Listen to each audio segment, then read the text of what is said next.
You're not family. My grandson said it in front of everyone. Cousins, uncles, neighbors, all gathered around the long oak table. His voice was sharp, steady, the kind of tone meant to cut. And it did. The room didn't fall silent. No, it carried on with awkward laughter, clinking glasses, and eyes turning away from me as if I had become invisible in an instant. I didn't argue. I didn't plead. I just sat there, the words echoing in my chest louder than the chatter. That was the moment I realized betrayal doesn't always come in storms. Sometimes it comes in a single sentence from the very child you once carried on your shoulders. But here's what no one in that room knew. Every brick of that house, every dollar behind the feast, every smile they wore so comfortably, it all began with me.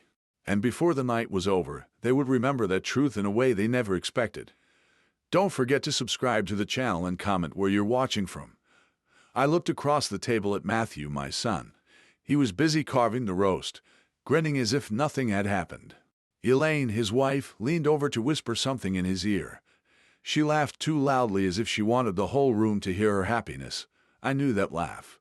It wasn't joy, it was triumph. And in that moment, I understood this wasn't just about a careless remark from my grandson. No, this was orchestrated, planned. I was being erased from my own family. I reached for my glass of water, steady hands hiding the storm inside me. The crystal trembled, but not from weakness, from restraint, from the weight of memories crashing against the present. My grandson Ethan sat tall, shoulders squared. He was 16, maybe 17 now, old enough to know the power of words, old enough to understand what betrayal meant. His eyes darted away from mine quickly, but I caught the flicker of defiance there. A neighbor across the table tried to lighten the mood. Fine evening, isn't it, Harold? Beautiful house, beautiful family. His words were like vinegar. I nodded, forcing a smile, but inside I thought, yes, beautiful house. But who built it? The dinner carried on, clinking silverware, murmurs of conversation. But for me, every sound was muted, blurred by the echo of Ethan's words. You're not family. I excused myself from the table after a while, muttering something about needing fresh air. No one protested. No one followed. That in itself was the answer I didn't want but needed. They were fine without me. The hallway was dimly lit, lined with family photographs. My photographs once, though now they told a story I wasn't in. Matthew and Elaine are smiling at some gala. Ethan in his football uniform is holding a trophy. Emily, my granddaughter, caught mid-laugh on a summer day. But me, my face was absent. Pictures I once chose, once framed, had been replaced. My steps slowed as I studied them, realizing I had already been erased long before Ethan spoke the words out loud. I paused by the living room door. From there, I could hear the chatter at the table, muffled but unmistakable. Elaine's voice carried sharp and bright. Well, things are better now. We can host properly finally. Then laughter followed by Matthew's proud agreement. Better now. Host properly. Words that made it sound as though my presence had been the thing holding them back. I sat in the armchair by the window, the one I bought 20 years ago. My fingers traced the worn leather. Every crease was familiar, each one a memory of nights spent here holding Matthew as a child, reading him stories until he fell asleep. And now his son, the boy who once sat on my shoulders, begging me to tell him the same stories, had declared me an outsider. The house was alive with echoes, not just of tonight, but of decades. Elaine could redecorate all she wanted, hang new photos and buy new curtains, but the walls knew, the floors remembered, and I remembered. Grandpa. A soft voice pulled me back. Emily stood in the doorway, her hands clasped nervously in front of her. She was 15 with gentle eyes that still saw me. Her voice was barely above a whisper. I'm sorry about what Ethan said. I smiled, though it hurt. It's not your fault, sweetheart. Her brows furrowed. But it wasn't true. You are family. You're everything. She hesitated, glancing back toward the dining room. They don't see it, but I do. Those words almost broke me more than Ethan's because they carried sincerity, and sincerity was rare in that house now. I leaned forward, lowering my voice. Emily, listen to me. Sometimes people forget where they come from. They forget who helped them stand, but forgetting doesn't change the truth. She nodded, tears brimming. I hate how they treat you. Hate is heavy, I said gently. Let me carry it. You just remember. She wiped her eyes quickly, afraid to be caught, showing me loyalty. Then she slipped back toward the dining room, leaving me alone with my thoughts. I stayed in that chair long after the plates were cleared and the laughter faded. The house grew quiet, but my mind did not.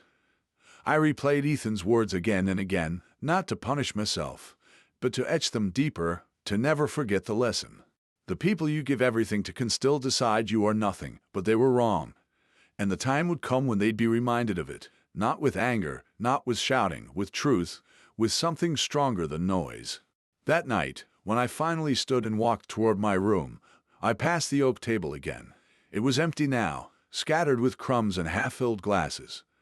I laid my hand on its surface, feeling the grain of the wood. I had built that table with my own hands. Every family meal, every celebration, every fight, every reconciliation had happened on it. Tonight it had been the stage for my humiliation, but tomorrow or the day after it would witness something else. In the silence, I whispered to the wood itself. Not yet, but soon. The lights in the hallway flickered, and I realized Elaine had turned off most of the switches, leaving me in near darkness. She didn't check if I was comfortable, didn't ask if I needed anything. Why would she? In her eyes, I was already gone.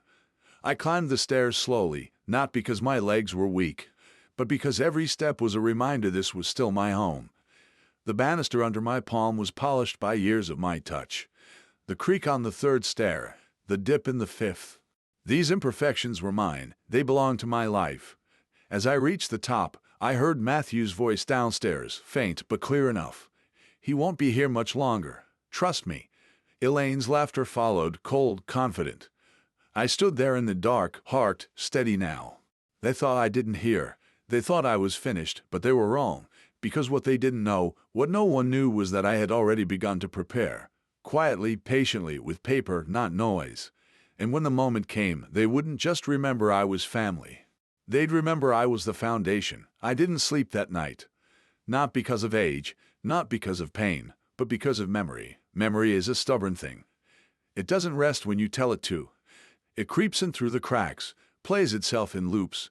And as I lay in my room, I kept returning to the first time I carried Matthew into this house. It wasn't as polished back then.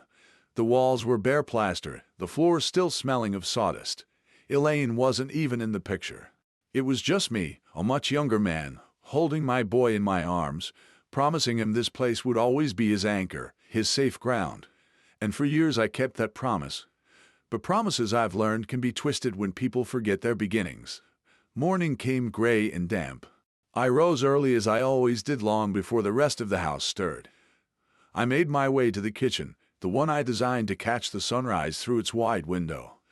The coffee maker hummed, filling the silence with a comfort Elaine's sharp tongue never could. I sat at the table staring at the light breaking over the yard, and I thought about the years gone by. How Matthew used to sit across from me, a small boy with scraped knees, asking questions about everything. Why the sky changed colors. How wood became a table. Why some men broke their promises while others kept them. I answered every question I could, and when I didn't know, I told him the truth. We learn as we go, son. And yet here we were. He had stopped asking, stopped listening. Up already. A voice startled me.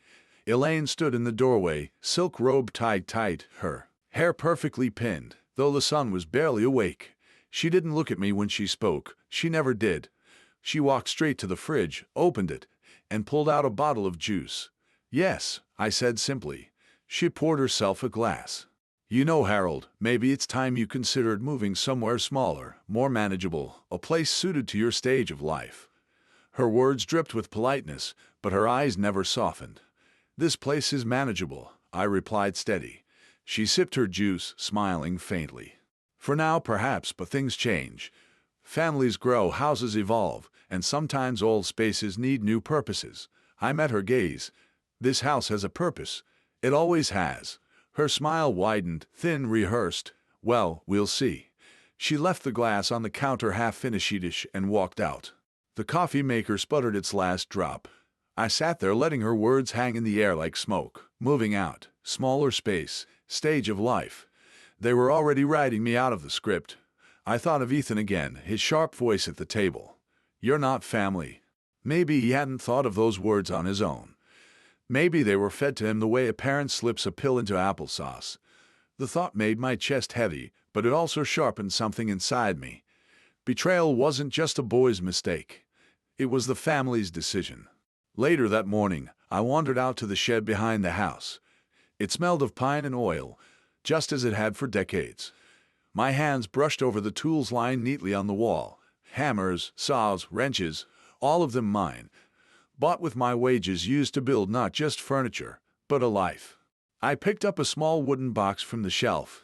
Inside were photographs: Matthew on his first day of school, Elaine and him on their wedding day, Ethan and Emily as toddlers. And tucked among them one picture of me holding Matthew in front of this very house when it was finished. We looked proud, both of us. I traced my finger along the photo's edge, wondering when pride had soured into possession. Grandpa Emily's voice called from the yard. She peeked into the shed, eyes cautious. "Are you okay?" I set the box down. "I'm fine, sweetheart, just remembering." She stepped closer, her sneakers crunching on the gravel. "I heard Mom talking. She said, you might move." I smiled gently, though it cost me. People talk. Doesn't make it true. Her eyes glistened. But what if they tried to make it true? For a moment, I wanted to tell her everything, that her mother and father were already pushing me out, that Ethan's words weren't an accident. But she was still a child, though wise beyond her years. I couldn't place that burden on her shoulders. "Don't worry," I said instead. "This house has a longer memory than people think. It knows who belongs." She tilted her head. "You mean like it knows you?" I chuckled softly. "Exactly."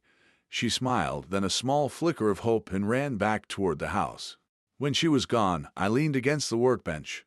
The shed was quiet, but my mind was not. I thought of Elaine's words, Matthew's silence, Ethan's betrayal, Emily's innocence. And then, like a thread pulled from a tapestry, a memory surfaced, one I hadn't touched in years. The deed, the papers. When I built this house, I made sure of one thing, that it would never fall into the wrong hands. I had spoken with a lawyer back then, a cautious move that felt unnecessary at the time, but now seemed like prophecy.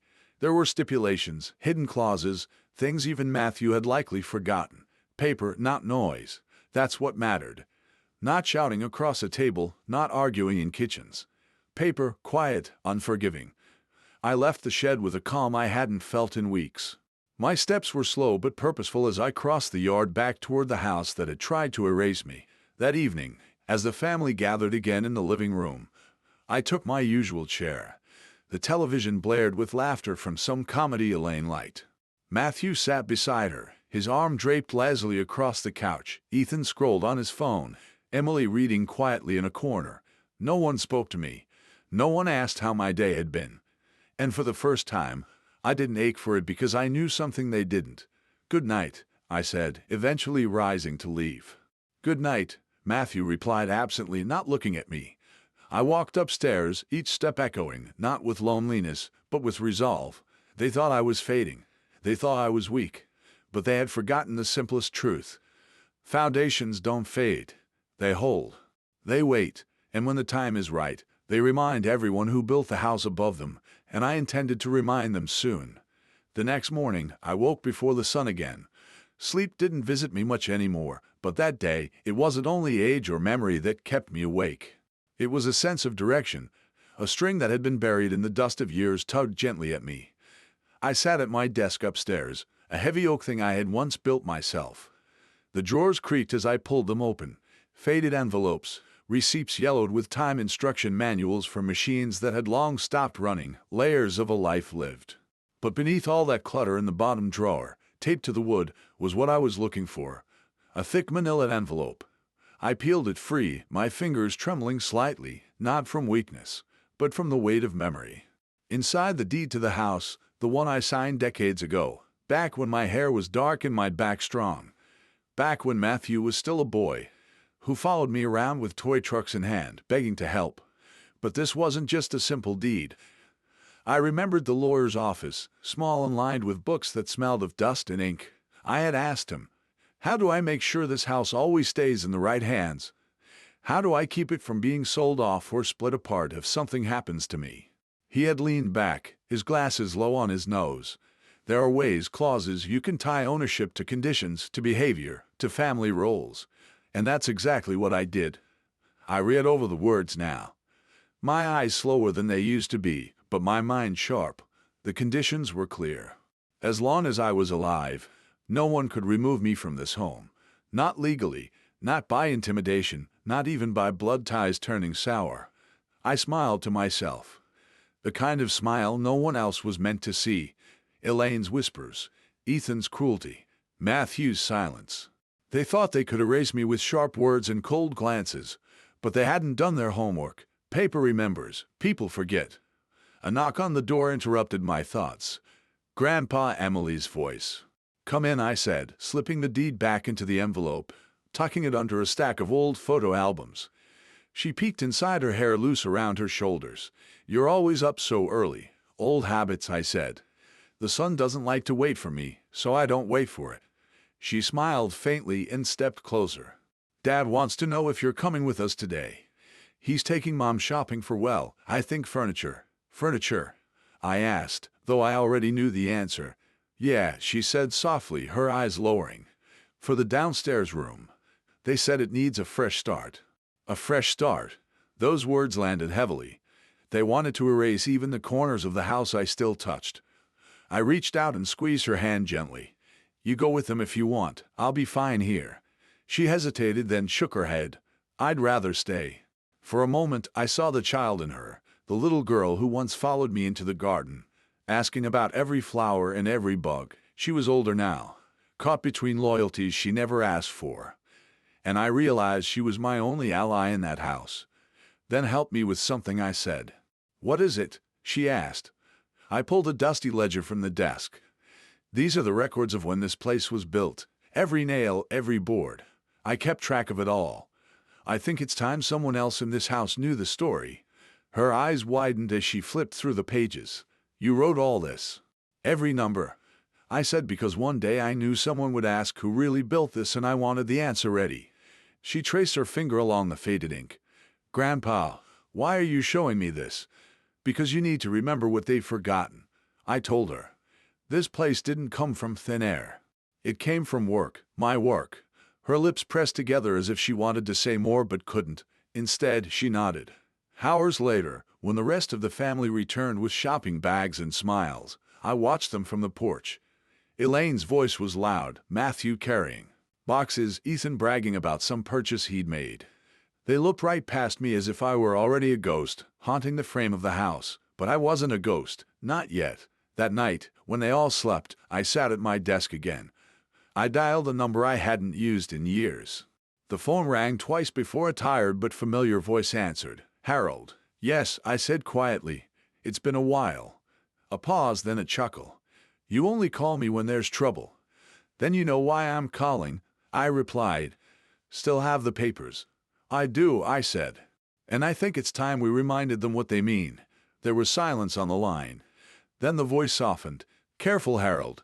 Paper can protect, but it can also destroy. You ready for that?" I looked out the window. The house stood dark, still breathing with the memories of decades. "My house." "Yes," I whispered. "I'm ready." When I hung up, I felt something I hadn't in months. Not despair, not loneliness. Resolve. They thought the old man was fading. But I had just begun to write the next chapter. The following week, I decided to leave the house before anyone else woke. The old Ford truck coughed twice before starting, like it resented being pulled from its long rest.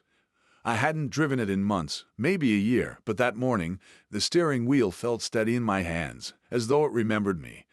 The town hadn't changed much.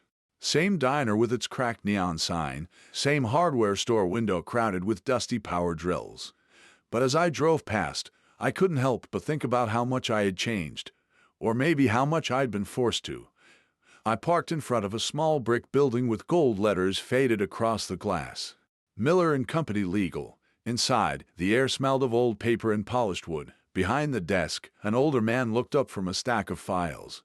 His hair was thinner now, his glasses thicker, but his eyes were the same sharp, precise.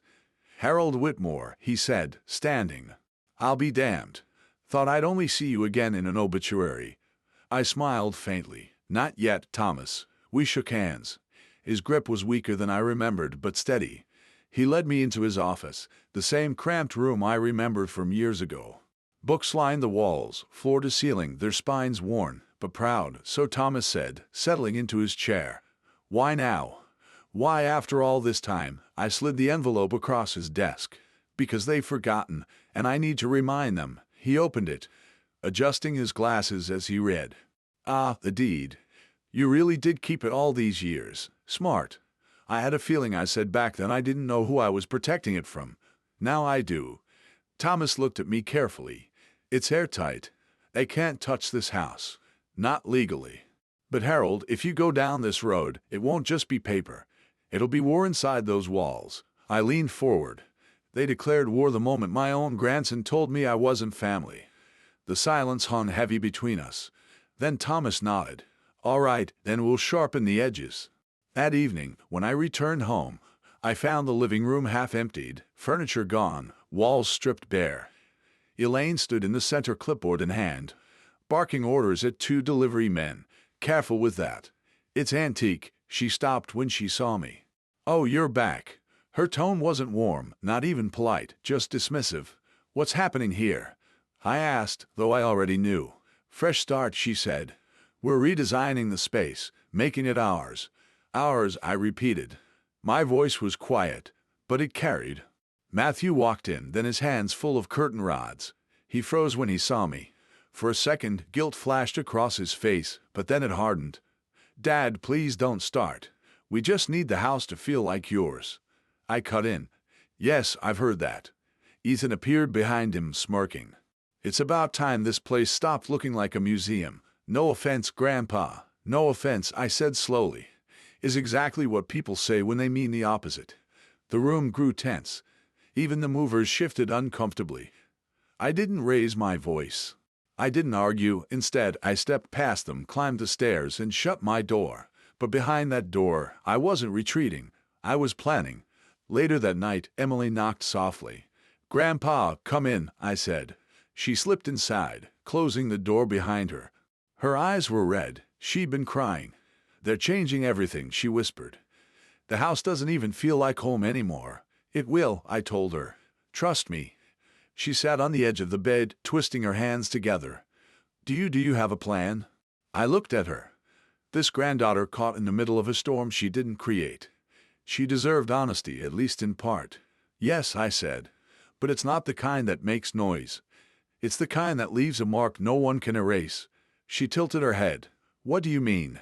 I pulled the ledger from the drawer again, opening it to a page full of numbers and signatures. Do you see this line? She leaned closer. Yes, that's where I made sure no one, not your father, not your grandmother, not even Ethan, can push me out. Not while I'm alive. This house is mine until the day I decide otherwise. Her eyes widened. So they can't. No, I said firmly. They can try. They can scream. They can rearrange the furniture. They can even pretend I don't exist. But this house knows who built it. And the law remembers even if they don't. She let out a shaky breath. Then what happens now? I closed the ledger, sliding it back into the drawer. Now we wait. And when the time comes, we'll show them the truth. A few days later, I heard Matthew on the phone downstairs. His voice carried up the stairwell. Yes, the listing should be ready by next month. Yes, the property's value is high, especially with the renovations. We'll be able to move quickly once the papers are sorted. I sat at the top of the stairs listening. So that was it. They weren't just redecorating. They were preparing to sell. And in that moment, I felt something cold settle inside me. Not sadness, not even anger, but clarity. They wanted the house without me. They wanted to erase me. But they had forgotten one thing. I wasn't gone yet. That night, I wrote a letter. Not to Matthew, not to Elaine, not even to Ethan. To the entire family, cousins, uncles, neighbors, the very people who had sat at that oak table when Ethan told me I wasn't family. The ones who turned their eyes away complicit in their silence. They would receive a reminder of who built the foundation they all stood on. And when the day came to reveal it, there would be no laughter left, only silence. Because sometimes the loudest revenge doesn't come from shouting. It comes from paper, from truth, and from a man they thought was finished, but wasn't. Sunday dinners had always been our family's tradition. Long before Elaine began orchestrating them like stage plays, My late wife Margaret and I would host them simply roast chicken potatoes, bread fresh from the oven. The food mattered less than the warmth. It was where Matthew learned to cut his meat with a fork and knife, where Ethan took his first steps under that oak table. But this Sunday was different. I could feel it before I even stepped into the dining room. The air was tighter, the laughter sharper, like everyone was performing a role. Elaine stood at the head of the table, arranging plates with the precision of a queen. Matthew lingered by the window, phone glued to his palm, whispering about market values and closing dates. Ethan sprawled across his chair, smirking at jokes only he found funny. And at the far end sat Emily, her gaze drifting toward me every few seconds, eyes filled with something that looked like both fear and hope. She knew. She was the only one who knew what I carried in the pocket of my jacket. The letter, the very same cousins, uncles, and neighbors who had been there the night Ethan cut me with his words were here again. Their faces turned toward the feast, toward the wine, toward anything but me. I sat down quietly, not at the head, not at the center, at the side. I wanted them to be comfortable. I wanted them to be sure of themselves. Elaine clinked her glass. Everyone, thank you for being here. It means the world to us that we can share this home with all of you. This home, she said it like it was hers already. The room hummed with approval, forks scraping, glasses raised. No one asked about me. No one even looked my way. And that's when I placed my hand slowly on the envelope in my pocket. Dinner moved on, courses arriving one by one. Conversation flowed like a river that carried me further away from shore. Matthew laughed with his cousins about investment strategies. Elaine boasted about plans for the property. Ethan cracked jokes about how Grandpa's old chair cacks louder than the stairs. Each jab landed not because of its cruelty, but because of the indifference that followed. Nobody defended me. Nobody paused to ask if I was comfortable. I was furniture. I was a painting on the wall, old, cracked, familiar, and invisible. When dessert was served, I stood slowly, deliberately. The laughter thinned. A few forks froze midair. I won't take much of your time, I said, voice steady. I just have something to read. Matthew frowned. Dad, can this wait? Where it won't take long, I interrupted. Elaine set down her glass with a sigh. Harold, really? But I was already unfolding the letter. My hands did not shake. My voice did not falter. To my family, I began. The room hushed, curiosity tightening like a rope. You may think of this house as yours now. You may eat at this table, redecorate the walls, speak of selling it, laugh about its creaks, and pretend its foundation grew from nowhere. But let me remind you, every brick you sit between, every dollar behind this meal, every tree shading the yard came from me. A murmur rippled across the table. Elaine's eyes narrowed, and Matthew shifted uncomfortably. Ethan smirked, but even his smirk faltered when he noticed the silence around him. I continued. For years, I worked double shifts, saved pennies, built credit brick by brick. Not for me alone, but for this family. When you were children, this home was your playground. When you were grown, it was your refuge. And when Margaret died, it was my anchor. And yet, in front of this very table, my own grandson told me, I am not family. Gasps, whispers. Eyes flickered toward Ethan, whose face flushed red. He tried to laugh it off. Oh, come on, Grandpa. I raised my hand, cutting him off. My voice sharpened. Not family, he said. And none of you spoke. Not one word to defend me. Silence is agreement. And in that silence, you erased me. I let the words settle like dust in a room no one dared to breathe in. Then I unfolded the second sheet, the heavier one, the deed. So tonight, let me offer you a truth written not in sentiment, but in law. This house is mine legally, fully, irrevocably. Not Matthew's, not Elaine's, not Ethan's. Mine. I hold the deed signed and sealed years ago. You can paint these walls. You can host these dinners. You can even dream of selling it. But without my consent, you own nothing but air. The room exploded.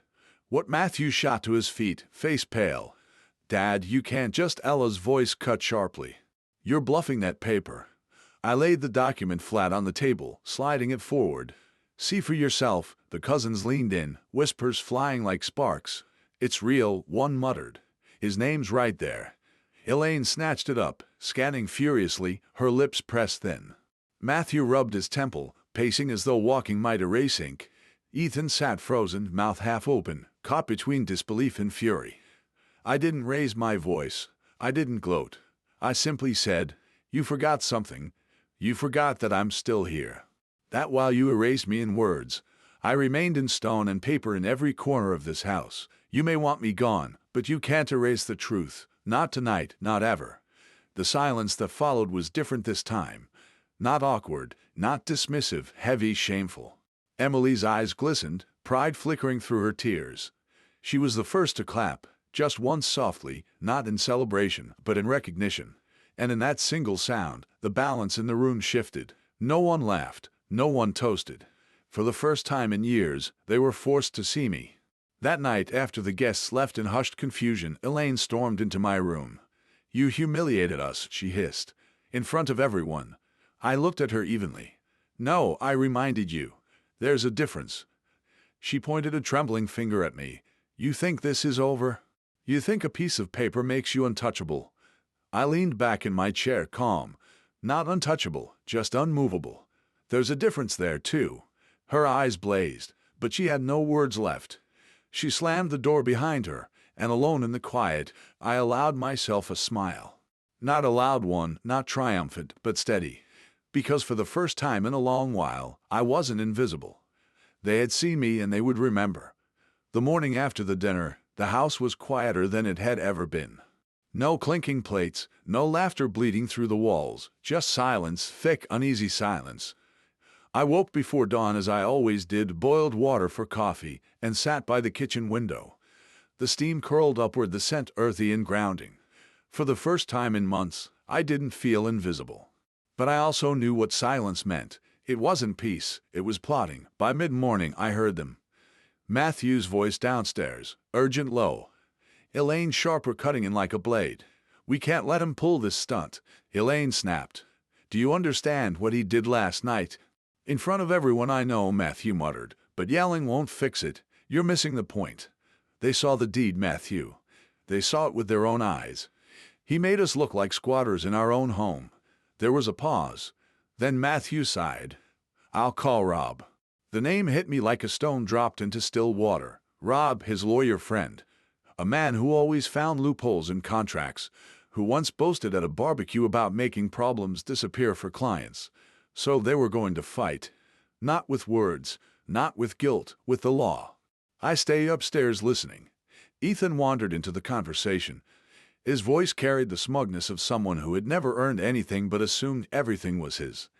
"So what if Grandpa's name is on it?" Ethan said. "He's old. He doesn't even use half the house. We'll find a way. Power of attorney, maybe. Or, I don't know, declare him unfit. Declare me unfit." The word sat heavy in my chest, heavier than Ethan's careless laugh that followed. Elaine seized the idea instantly. "Exactly. He's been alone too long. People will believe it. We just need the right paperwork." Matthew hesitated. That's extreme." But Elaine pressed on, her voice. "Still, you want to lose this house. You want everyone whispering about how your own father humiliated you, because that's what they're doing right now. You saw their faces. Do you want to live with that shame?" Matthew didn't answer, which in my experience meant agreement. Later that afternoon, the phone rang. I let it buzz 3 times before answering. "Mr. Whitmore," a clipped voice asked. "Yes, this is Robert Pierce, attorney. I represent your son Matthew and his wife Elaine." I smiled, though he couldn't see. Already, his voice was smooth, practiced.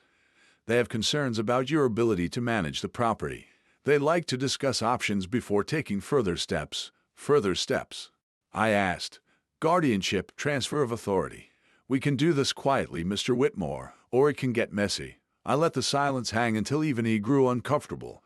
Then I said calmly, "Mr. Pierce, I have been underestimating my entire life, by bosses, by banks, even by my own family. But let me assure you, the one mistake people always make is assuming silence means weakness. If they wish to pursue this, tell them I'll be ready." And I hung up. That night, Emily came by. She slipped in through the back door, her presence soft but urgent. "Grandpa," she whispered, "they're serious. I overheard Dad talking on the phone. Mom's already drafting something. They want to push you out legally." Her hands trembled. She was 22, too young to carry this kind of weight. Yet here she was, bearing the truth no one else dared to share with me. I placed my hand over hers. "Let them try," I said. Her eyes widened. "But I'm not afraid of their papers, Emily. I have my own. And more than that, I have something they'll never understand: patience." The next days unfolded like a chess game. Elaine paraded neighbors through the house, dropping hints about soon making changes. Matthew stayed out late, probably with Rob preparing whatever petition they thought could erase me. Ethan strutted around like a prince in waiting, already claiming spaces as if the house were his kingdom. But I played my moves too, quietly. I visited the county records office. I asked for copies of the deed, notarized, stamped, and irrefutable. I requested a title history showing the house had been mine since the day Margaret and I signed the papers. I secured every scrap of evidence I would need to face their storm. At the bank, I updated my accounts, placed safeguards, and arranged for statements to come directly to me, not the shared address. At the lawyer's office, my lawyer, an old friend named Harris, explained the situation. Harris leaned back in his chair, adjusting his glasses. "They'll try to prove you incompetent," he said. "And then you prove otherwise. Doctor's notes, evaluations, witnesses. You're sharp, Harold. Sharper than most men half your age. They'll regret underestimating you." I nodded. "Good, let's begin." The real twist came a week later. Elaine hosted another dinner. This time smaller, more select, just close family, and Rob introduced under the pretense of being a family friend. I sat at the table, silent, observing. Rob smiled too much, laughed too easily, his eyes calculating every glance. Halfway through the meal, Elaine tapped her glass. "Dad, we've been thinking. It's a lot of work managing this house alone. The bills, the upkeep, the responsibilities. Wouldn't it be easier if you let us help? We could take some of the burden off your shoulders." I set down my fork. "And by help, you mean sign it over?" Matthew cleared his throat. "It's not like that. We just want what's best for you." Rob chimed in, voice smooth as oil. "Mr. Whitmore, these things happen all the time. Families consolidate assets, streamline responsibilities. You wouldn't have to worry anymore." I leaned back, studying each face. Elaine's forced sweetness, Matthew's nervous sweat, Ethan's restless tapping on his phone, and Emily. Emily sitting quietly biting her lip, praying I wouldn't give in. Finally, I said, "You know, I've been thinking too about burdens, about responsibility, about how easy it is to mistake them for chains." Elaine smiled, thinking she had me. "Exactly, Dad." I cut her off. "But you forget something. Chains can be broken, burdens can be shifted, and responsibility stays with the one who earned it." The room froze. Rob's smile twitched. "Mr. Whitmore." I leaned forward, voice low, deliberate. "This house is mine. My name is on every line that matters. And if you push me, if you file one paper, if you whisper one word about incompetence, then I will not only defend what is mine, I will expose every lie, every manipulation, every humiliation you've thrown my way. And I promise you the shame you feel now will be nothing compared to what's coming." Silence. Thick, choking silence. Ethan muttered, "You're bluffing." I looked at him steady. "Try me." That night, long after they'd all gone to bed, I sat again at the kitchen table. The house creaked, not in betrayal this time, but as if it were holding its breath with me. I wasn't naive. I knew they would push harder. But I also knew something they didn't. Revenge doesn't need to shout. It waits. It builds. And mine had only just begun. The letter came on a Tuesday. A crisp white envelope slid under the front door sometime between dawn and mid-morning. I knew it wasn't a neighbor's note or a bill. No, this one weighted it at the kind of weight only stamped paper can carry. When I bent down and picked it up, the seal told me everything: County Court Probate Division. They had done it. I sat at the table, the envelope unopened, sipping my coffee slowly. The sound of the spoon tapping against porcelain was steady, deliberate. Finally, I tore it open. Inside was the notice. Matthew and Elaine had filed a petition for guardianship, citing concerns over Harold Whitmore's capacity to manage his estate. Concerns. That was the word they chose. Not proof, not evidence. Concerns. The first reaction was not anger. It was almost amusement. After all these years of raising Matthew, of watching him become a man, this was what he came up with to declare me incompetent. But the sting came after, not from the paper. From the thought that my own blood, my son, looked at me and decided I wasn't fit to stand on my own 2 feet. That betrayal weighed heavier than any court summons that evening. I didn't hide the letter. I placed it right in the center of the dining table where everyone could see it. Matthew noticed first when he walked in with Elaine trailing behind. His eyes darted to mine, then down to the paper. "Dad," Elaine cut him off. "It's for your own good, Harold. You've been struggling. The house is too much. The finances, the decisions." I stood slow and deliberate, my hands resting on the back of the chair, struggling. My voice was calm, but it carried an edge sharp enough to slice through her rehearsed tone. "You forget I said I built this house with my own hands. Brick by brick, paycheck by paycheck. If that's your definition of struggling, then I suppose I've been struggling my entire life." Ethan, lounging nearby, smirked. "Grandpa, it's not personal. It's just practical. You can't hang on to everything forever." Emily's fork clattered against her plate. "How can you say that, Ethan? He's your grandfather." Ethan shrugged, eyes never leaving his phone. "And that doesn't mean he gets to drag us all down with him." The words sliced deeper than he realized. I didn't flinch, though. I just let the silence linger until even Elaine's false smile faltered. Then I said, "Fine, let the court decide. But understand this, the law isn't swayed by whispers at a dinner table. It listens to evidence, and I have plenty." The next morning, I went to see Harris, my lawyer. His office smelled of old books and leather, the kind of place where truth feels heavier than lies. He skimmed through the petition, his brow tightening with each line. "They're pushing incompetence," Harris said flatly. "They'll try to claim you can't manage your affairs. It's underhanded, but not uncommon." And he leaned back, tapping the paper. "And they'll need proof. Doctors' evaluations, testimonies. They don't have that. You're clear-headed, Harold. Hell, you're sharper than most people I see walk through here." I smiled faintly. "So we fight," his lips curled into a grin. "We don't just fight. We prepare. Medical evaluations, witnesses, financial statements. All of it airtight. When we're done, they won't just lose the case. They'll regret filing it." A week later, I received my first evaluation. The doctor, a stern but fair woman, asked me every question under the sun: dates, numbers, memory recall, and even current events. I answered each without hesitation. At the end, she set her pen down. "Mr. Whitmore," she said, "you're not just competent, you're precise. I'll be happy to testify to that." That night, I tucked the evaluation into my growing file of documents, deeds, bank statements, notarized letters. My fortress of paper was rising stronger with every page. But revenge isn't just about defense. It's about finding the cracks in your opponent's armor. And that's where Emily helped me. One evening, she came by with her laptop, her face pale but determined. "Grandpa, you should see this." She turned the screen to me. Emails, dozens of them, between Elaine and Rob. "They didn't mean for me to find this," Emily whispered. "I was using Mom's computer to print something and the account was still logged in." I read the lines, my hands steady, though my heart hammered. Elaine wasn't just pushing guardianship. She and Rob were discussing ways to access my accounts even before the petition was filed. "If we can get Harold declared unfit," one email read, "we can transfer the funds without delay. Matthew will follow along. He always does." So there it was. Not concerned, not family duty, greed. The twist came a few nights later during another tense dinner.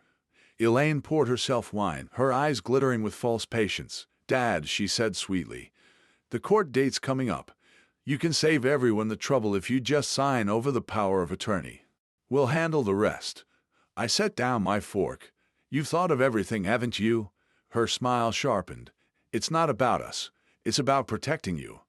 I reached into my jacket and pulled out a folded sheet of paper. The email. I slid it across the table, watching her face as she read her own words. Color drained from her cheeks. Matthew leaned over, confusion morphing into panic. Ethan raised his eyebrows, suddenly paying attention.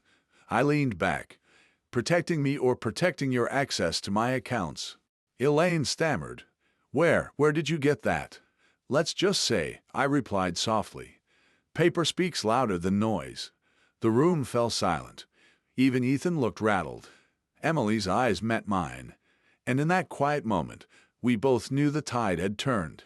That night, alone at the kitchen table, I opened the folder of documents, deeds, evaluations, proof of competence, and now their own words, evidence of intent. They thought they were playing chess, moving their pawns with care. But they hadn't noticed the king still standing quietly, biding his time. The house groaned softly, wood settling in the night. To them it might sound like weakness, old age, decay, but to me it sounded like breath, steady, patient, alive. The battle wasn't over. No, it was only beginning. And I was ready for every move. The courthouse was colder than I expected. Not in temperature, though. The air conditioning hummed relentlessly, but in spirit. The marble floors gleamed, reflecting every hurried step, every nervous shuffle. People filed in and out, clutching documents, whispers bouncing against the walls like trapped birds. I walked in slowly, cane tapping lightly against the floor. Not because I needed it, I didn't. But I wanted them to see me as steady, deliberate, a man in control of his steps. Emily was by my side, clutching her notebook, her chin high, with a defiance she didn't bother to hide. Matthew and Elaine were already there, sitting with Rob and Ethan, their lawyer, leaning in close. Elaine's eyes flicked toward me, quick, sharp, then back down to her papers. Matthew avoided my gaze completely. Ethan smirked as if this were some kind of game he'd already won. The belief's voice cut through the chatter. Case number 4821 in re-guardianship of Harold Whitmore. It began. The judge was a tall woman with steel gray hair pulled tight, her glasses perched low on her nose. Her voice carried authority without needing volume. We are here today to determine the petition for guardianship filed by Matthew Whitmore and Elaine Whitmore concerning the alleged incapacity of Mr. Harold Whitmore. Her eyes landed on me, sharp and assessing. Mr. Whitmore, are you prepared to proceed? I rose slowly, nodding. Yes, Your Honor. Our lawyers began. Elaine and Matthew's counsel painted a picture of me as frail, confused, and incapable of handling even the simplest affairs. He described me as a man who left bills unpaid, who forgot names, who was a danger to himself. Each sentence dripped with rehearsed concern, though everyone in the room could hear the undercurrent. They wanted control. I sat still, hands folded, not interrupting. Paper speaks louder than noise. Then Harris, my lawyer, stood. He was calm, his words precise. Your Honor, what we have here is not concern for Mr. Whitmore's well-being. We have greed. We have a calculated attempt to strip a man of his rights orchestrated by those who stand to benefit financially, and we have proof. He motioned to me. Mr. Whitmore, would you take the stand? The walk to the witness stand felt longer than it was. Each step echoed. I placed my hand on the Bible, swore my oath, and then sat down. Harris asked me questions. First, dates, numbers, and recent events. I answered them all clearly, deliberately, not rushed, not hesitant, just steady. The judge leaned forward, her expression unreadable but attentive. Then came the medical evaluations. The doctor testified, her voice calm and authoritative. In my professional opinion, Mr. Whitmore is fully competent. His cognitive abilities are sharp, his memory precise. He is entirely capable of managing his own affairs. Elaine's lawyer shifted uncomfortably, flipping papers he no longer wanted to read aloud. Then Harris pulled the final card. He handed the bailiff a set of printed emails, Elaine's own words conspiring with Rob. The judge read them silently, her lips pressing into a thin line. Then she looked up, her gaze piercing Elaine like a blade. Mrs. Whitmore, she said, how do you explain this? Elaine stammered. Those they're out of context. I was just discussing hypothetical situations. The judge cut her off. Hypothetical situations about transferring funds from an estate you don't yet control. Matthew buried his face in his hands. Ethan's smirk vanished. Rob sank lower in his seat. When it was my turn to speak, I didn't raise my voice. I didn't need to. Your Honor, I said softly, I may be old. My hands may shake when I lift my coffee cup. My knees may ache when I climb the stairs. But incompetence, no. What they've mistaken for weakness is patience. What they've mistaken for confusion is restraint. I built my life with hard work and sacrifice, and I will not hand it over to those who confuse love with entitlement. The silence in the room was different this time, heavy, undeniable. The judge finally spoke. The petition is denied. Mr. Whitmore is competent and will retain full control of his estate. Furthermore, this court finds that the petitioners acted in bad faith. Future actions of this nature will not be tolerated. The gavel struck, sharp, final. Afterward, as people shuffled out, Elaine's face was pale, her hands trembling as she gathered her things. Matthew wouldn't meet my eyes. Ethan muttered something under his breath, but his bravado was gone, cracked wide open by the gavel's echo. Emily squeezed my hand. "You did it, Grandpa." I looked down at her, my voice steady. "No, Emily, we did it." That evening, I sat at the same oak table where betrayal had first been spoken aloud. The house groaned quietly, as if exhaling the tension it had been holding. I set the court papers down neat and precise. The fight wasn't over, not yet. Families don't unravel in a single ruling. There would be whispers, retaliation, and attempts to regroup. But the foundation had shifted. They had underestimated me. They thought age meant surrender. Instead, it meant endurance. And endurance wins wars. The night after the hearing, the house was too quiet. Not the peaceful kind of quiet, but the brittle silence of a place holding its breath. I sat alone at the oak table, the very one where my grandson had declared me not family. The polished surface reflected the glow of the lamp above, but it felt colder now, as if it remembered every word, every smirk, every averted eye. Emily walked in carrying 2 mugs of tea. She set one down in front of me, her hands trembling just slightly. "Grandpa," she said, "you won today. You proved them wrong." I nodded, wrapping my fingers around the warmth of the cup. "Yes, Emily, but proving them wrong doesn't always mean you've won. It just means the war has shifted." The family dinner that followed was not a celebration. It was more like a truce called after a failed ambush. Elaine didn't look at me once. Her fork scraped against her plate in small, sharp movements. Matthew spoke only when directly asked, his words clipped. Ethan sat stiffly, his arrogance punctured, but not gone. Rob didn't show up at all. The air was heavy, thick with the sound of chewing and the occasional forced cough. Finally, Matthew cleared his throat. "Dad, I didn't want it to come to this. The guardianship thing. We were just worried about you." I set my fork down slowly, deliberately. Worried or interested? The clink of metal against porcelain echoed louder than his words. Elaine jumped in, her voice brill. We thought maybe you couldn't handle everything anymore." It wasn't malicious. I looked at her, then my eyes steady. "Emails don't lie, Elaine. Neither do bank records. Malice isn't always shouting or slamming doors. Sometimes it's planning dinners around what you'll gain when someone else is gone." The room froze. Ethan muttered, "We were just thinking about the future." I leaned back in my chair, the wood creaking beneath me. "And you thought the future didn't include me." Later that night, when the dishes were cleared and everyone had scattered to separate corners of the house, Emily found me on the porch. She pulled her sweater tight, her face pale in the moonlight. "They don't understand," she whispered. "They think money is the story. They don't see you." I put my hand on hers. "That's the mistake they've made their whole lives, Emily.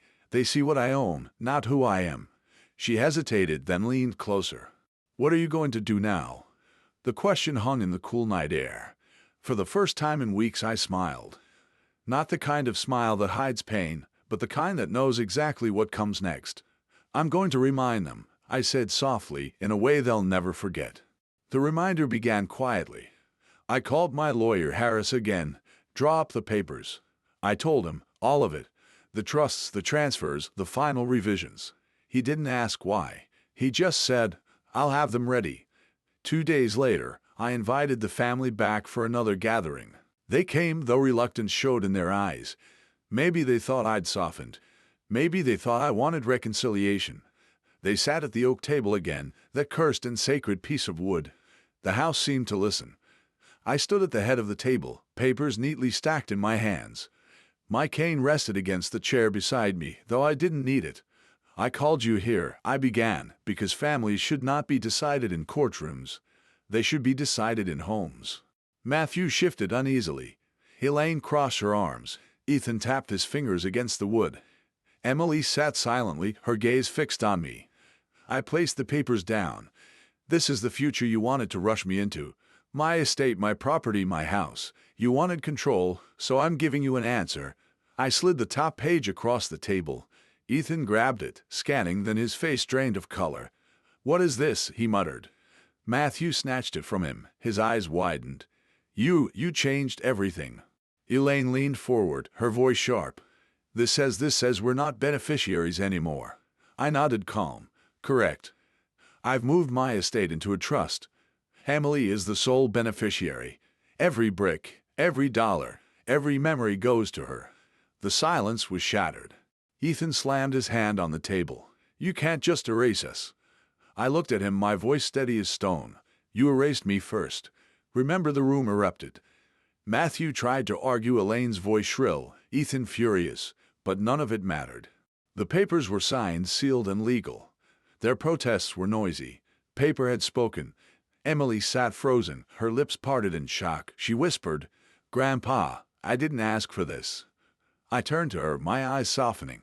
"I know you didn't. That's why you deserve it."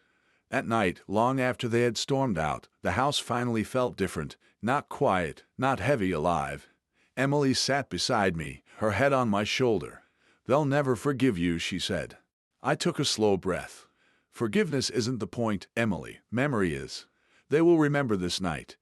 They will remember that I was not erased, that I had the final word."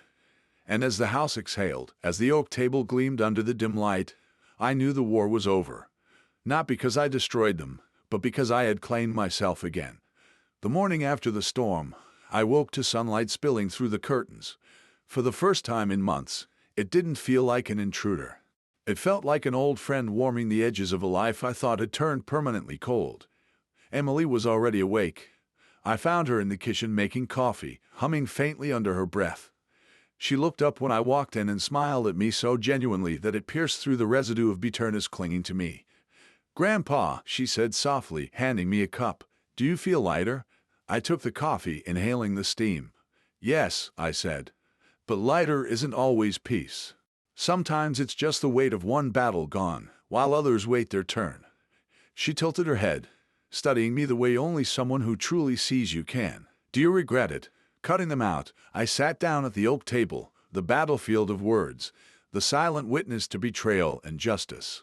Running my fingers along its grooves, I let the question hang. "No," I answered finally. "I don't regret it. What I regret is that it came to this. That love turned into ledgers and blood turned into bargaining chips." Days passed. The house settled. Elaine, Matthew, and Ethan didn't come back. Not a call, not a message. The silence was their protest, their punishment, perhaps even their shame. I didn't expect reconciliation. I no longer longed for it. One evening, as I sat on the porch, Emily joined me carrying a box. "I found this in the attic," she said, setting it beside me. It was old, covered in dust. I opened it slowly. Inside were photographs, yellowed letters, and small toys. My grandson Ethan's toy car sat at the top, its paint chipped, but wheels still intact. Emily picked it up. This was his. "Yes," I said, my voice low. "I gave it to him when he was 5. He carried it everywhere. I thought moments like that would carry us forever." Emily placed the car back carefully. "Maybe it carried him further than you think. Maybe he just forgot how far he'd come with you holding him." Her words lodged in my chest. Perhaps forgetting was the true betrayal, not malice. Weeks later, Harris, my lawyer, stopped by with the final paperwork. As he left, he shook my hand firmly. "Mr. Whitmore, most men wait too long. You acted in time." I nodded, but after he drove away, I stood staring at the driveway. Acting in time, it was a phrase meant to comfort, yet it carried its own ache. Time was both ally and thief. That night, Emily and I sat together again. She asked me quietly, "What will you do with the rest of your days, Grandpa?" I thought of the house, the silence, the fracture of family ties. Then I thought of the laughter of neighbors, the choir at church, the garden out back waiting to bloom again. "I will live," I said simply, "not in their shadow, not in bitterness. I will live and let this house live again." But fate, it seemed, had one more twist to deliver. A letter arrived written in shaky handwriting. It was from Matthew. "Dad," it began, "I don't expect forgiveness. I don't expect to be in your will or even at your table again. But I need you to know it wasn't just greed. It was fear. Fear of losing control. Fear of watching you fade and not knowing how to stop it. I was wrong. We were wrong. Ethan doesn't see it yet. And Elaine may never, but I do. If nothing else, I want to thank you for reminding me where I came from and for reminding me that silence doesn't mean absence. Matthew, I read it 3 times.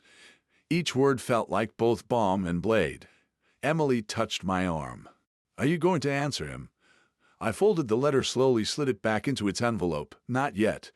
Sometimes silence is the only reply that carries weight." He needs to sit with what he wrote. In the weeks that followed, I rebuilt not walls or wealth, but the rhythm of a life worth living. Emily and I planted roses in the garden.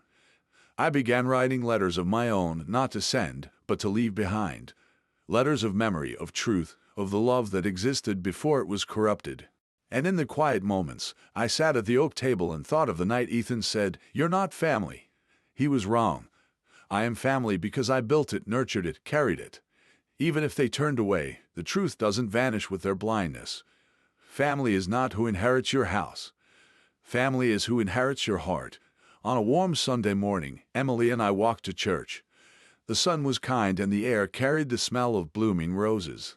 As we sat in the pews, surrounded by neighbors who greeted me with smiles, I realized something profound. For years, I had been afraid of erasure.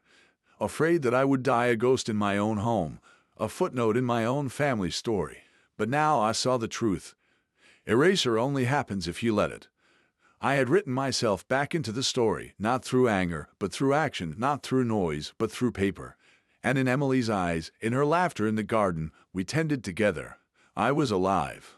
That night, as the house settled once more, I whispered into the silence, not with bitterness, but with peace. They tried to erase me, but I am still here, and I will always be here. And the house, my house, exhaled, not with sorrow this time, but with something close to relief. Thank you for joining me on this journey. If you like this story, please like this video, subscribe to the channel, and share your impressions of this story in the comments. To listen to the next story, click on the playlist now showing on.